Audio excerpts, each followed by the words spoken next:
It was a dark, stormy night. Rain poured over the city streets, and the flashing red and blue lights of police cars reflected on the wet asphalt. Mary ran toward the commotion, her heart pounding. And then she saw him, her world shattered in an instant. Michael lay motionless on the ground, taken into custody. In that moment, she wondered, how can anyone forgive the one who took everything? Mary, no, this can't be happening. The officers cuffed Michael, leading him through the rain.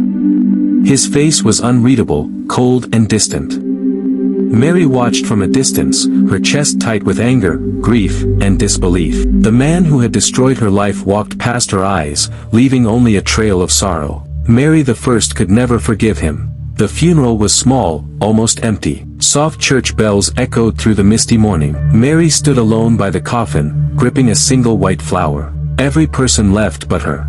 She stayed, staring, trying to understand how life could feel so cruel. Mary, why did this happen to me?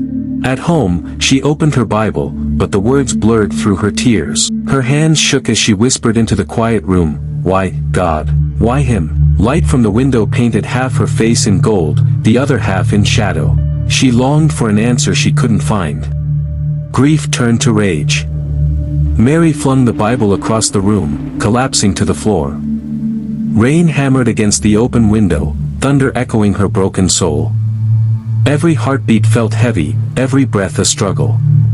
She screamed into the storm outside, demanding justice, demanding meaning. Mary, why me? That night, sleep offered her a strange comfort. A soft, glowing figure appeared in her dream. Jesus stood before her, calm, radiant, and full of peace. He reached out gently and said, "Forgive, as I forgave you." His hand touched her forehead. The weight of her sorrow lifted, if only for a moment. "Jesus, forgive, as I forgave you." Mary awoke trembling, sunlight streaming through her window. The Bible on her bedside table now seemed to glow faintly. For the first time since that night, a glimmer of hope touched her heart. She ran her fingers across the pages, feeling the warmth of possibility. Mary, maybe I can try.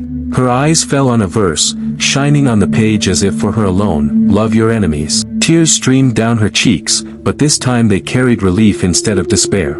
She realized that forgiveness was not for Michael, it was for her, to free her own soul. With trembling hands, Mary sat at her desk.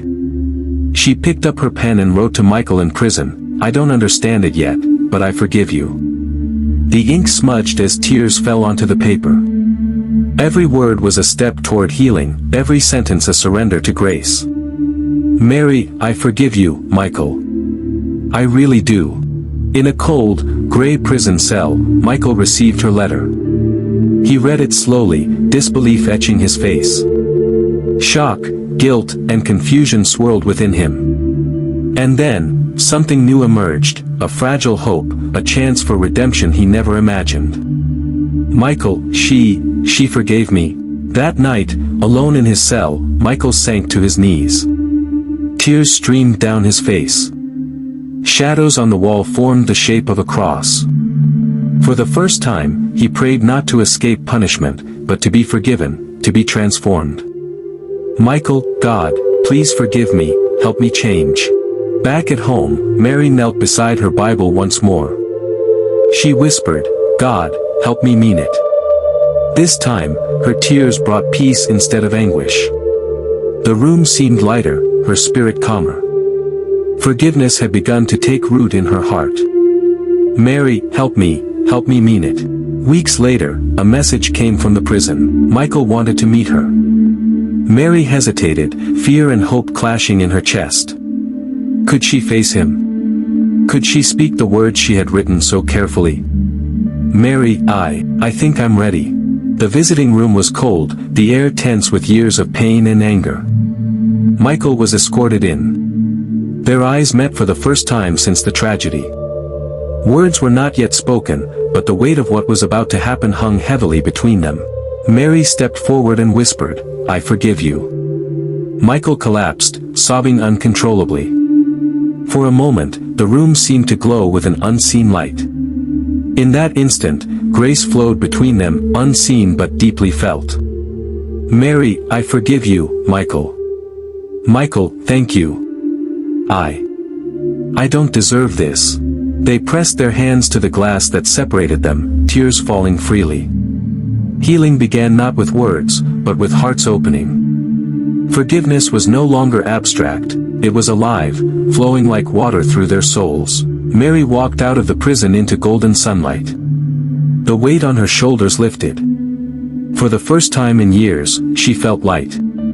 She smiled, tears of relief on her cheeks. Peace, long denied, was finally hers. Mary, I am free. Weeks later, Mary stood in a small church, sharing her story. Her voice steady, yet trembling with emotion. I lost everything, but I found God in forgiveness. The congregation listened in silence, moved to tears by the power of unshakable faith. Inside the prison chapel, Michael knelt, holding the same letter she sent him. The chaplain poured water over his head as he wept openly. Light filtered through the windows, bathing him in warmth. Redemption was no longer a word, it was a living reality. Michael, thank you, for showing me mercy. The prison changed. Other inmates read Bibles, prayed quietly, inspired by what they witnessed. Mary's act of forgiveness rippled far beyond her own life. Hearts began to heal, lives began to turn, and faith quietly spread. Years later, Mary returned to the prison. Michael, now calm and composed, greeted her warmly. Gratitude shone from his eyes. You saved my soul. She smiled, knowing that forgiveness had planted seeds that time had grown into peace. Mary, it was God, Michael, not me. Michael, I know. I understand now. Mary left a white flower at the cross outside the prison gates. The petals fluttered in the wind, a symbol of mercy, grace, and liberation. Forgiveness, she realized, did not free Michael, it freed her. Looking up, sunlight pierced the clouds, soft music seemed to fill the air. Tears of sorrow had turned to tears of joy. In that moment, she felt the presence of God wrap around her heart, affirming that love and mercy endure. Mary, thank you, Lord. Forgiveness is not easy, it does not come without struggle. But as Mary showed, when you release hatred and embrace grace, your soul is freed. If Mary could forgive Michael, who can't you forgive? Comment, I choose forgiveness Latin cross if you believe in the power of unshakable faith. Share this story to inspire someone who needs hope today. Like Red Heart if you believe mercy and grace can change lives. Subscribe for more true stories of faith, miracles, and forgiveness. Every story is a reminder, God's love changes hearts.